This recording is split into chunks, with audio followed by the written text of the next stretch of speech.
আমার মতন কে কে আছো যারা সয়াবিন খেতে খেতে আর ভালো লাগে না? তো আমি তো সয়াবিন বেশি ভালো পাই না, আমার বর খুব ভালোবাসে খেতে। তো আজকে তোমাদের জন্য নিয়ে এসেছি দুর্দান্ত একটা রেসিপি। আজকে প্রথমবারই আমি বানালাম এই রেসিপিটা, ভাবলাম তোমাদের সঙ্গে না হয় একটু শেয়ার করে নিলাম। এখানে দেখতেই পাচ্ছ, প্রথমে আমি সয়াবিনটা এখানে আমি ঠান্ডা জল দিয়ে ভিজানোর পর সয়াবিনটা যখন ফুলে গেছে আবার গরম জল দিয়ে দিয়েছি। তার মধ্যে বেজে গেছে 11টা, সকাল থেকে কিছু খাইনি, তার জন্য ব্রেডটা একটু ভেজে নিয়েছি আর একটু জ্যাম লাগিয়ে খেয়ে নিচ্ছি। আর কি কি দিয়ে রেসিপিটা বানাবো তোমাদের সঙ্গে এটাই আজকে শেয়ার করব।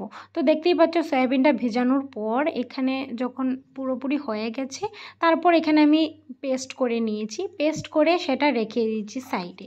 পেঁয়াজ, রসুন, আদা, কাঁচা লঙ্কা সবগুলাই কেটে রেখে দিয়েছি সাইডে। আর এখানে পেস্টটা হয়ে যাওয়ার পর কড়াইতে দিয়ে দিয়েছি তেল। তেল দিয়ে শুকনো লঙ্কা দিয়ে দিয়েছি দুটো, আর যে কেটে রেখেছিলাম সবগুলা দিয়ে দিচ্ছি এক এক করে। এটা হালকা করে ভেজে নেব সবগুলা, পেঁয়াজ, রসুন, আদা, কাঁচা লঙ্কা সবগুলো হালকা ভাজা হওয়ার পর সেটাকে নামিয়ে ঠান্ডা করতে দিয়ে দেবো, কারণ এটা দিয়েই তো দুর্দান্ত রেসিপিটা আজকে বানাবো। তো তাই তো তোমাদের সঙ্গে আজকে শেয়ার করব। আমি তো হালকা ভেজে নিয়েছি। হালকা ভেজে নেওয়ার পর সেটা তুলে রেখে দেব যতক্ষণ না ঠান্ডা হচ্ছে। তার মধ্যে বসিয়ে দিয়েছি আলুটা, সিদ্ধ করে রেখে দিয়েছিলাম ডিমের সঙ্গে, দেখতেই পাচ্ছ। তো ডিমটা কিন্তু দিইনি, ডিমটা কিন্তু আরেকটা রেসিপির জন্য। তো তোমাদের সঙ্গে দুটো রেসিপি আমি শেয়ার করব। আলুটা এইদিকে ভাজা হতে হতে আমি এই স্পেশাল জিনিসটা ভাবছি রেডি করে নিই। তো এখানে দেখতেই পাচ্ছ সয়াবিনটা পেস্ট করার পর আমি একটা বাটিতে নিয়ে নিয়েছি। আর এটার মধ্যে পেঁয়াজ, কাঁচা লঙ্কা, হলুদ, পরিমাণ মতো নুন আর 2 চামচ বেসন দিয়ে ভালোভাবে মেখে রেখে দিয়েছি। বেসনটা দিয়েছি না হয়তো যদি সয়াবিনটা একটু ছত্রে যায় তার জন্য, কারণ প্রথমবার বানাচ্ছি, আমি তো জানি না। তো প্রথমবারই আমি বানাচ্ছি, তার জন্য একটু ভয়ে ভয়ে বানাচ্ছিলাম। তারপর দেখছি যে না, ভালোই তো হচ্ছে। আর এটা আমি লাস্টে আবারও একটু এই বাটিটার মধ্যে আমি কিন্তু গুল গুল করে শেপ দিয়ে দিচ্ছি, তোমরা তোমাদের মন মতো শেপ দিয়ে দেবে। সবগুলা বানানোর পর তারপর এখানের মধ্যে মানে সেই বাটিটার মধ্যে আমি অল্প বেসন নিয়ে নিয়েছি, নুন, একটু হলুদ, একটু জিরে আর একটু আস্ত জিরে দিয়ে দিয়েছি। তারপর ভালোভাবে ফেটি বেসনের গোলাটা রেডি করে নিলাম। প্রথমে ভাবছিলাম সয়াবিনের পকোড়াটা এমনিতেই ভাজবো, কারণ যেহেতু ওটার মধ্যে বেসন দিয়েছি।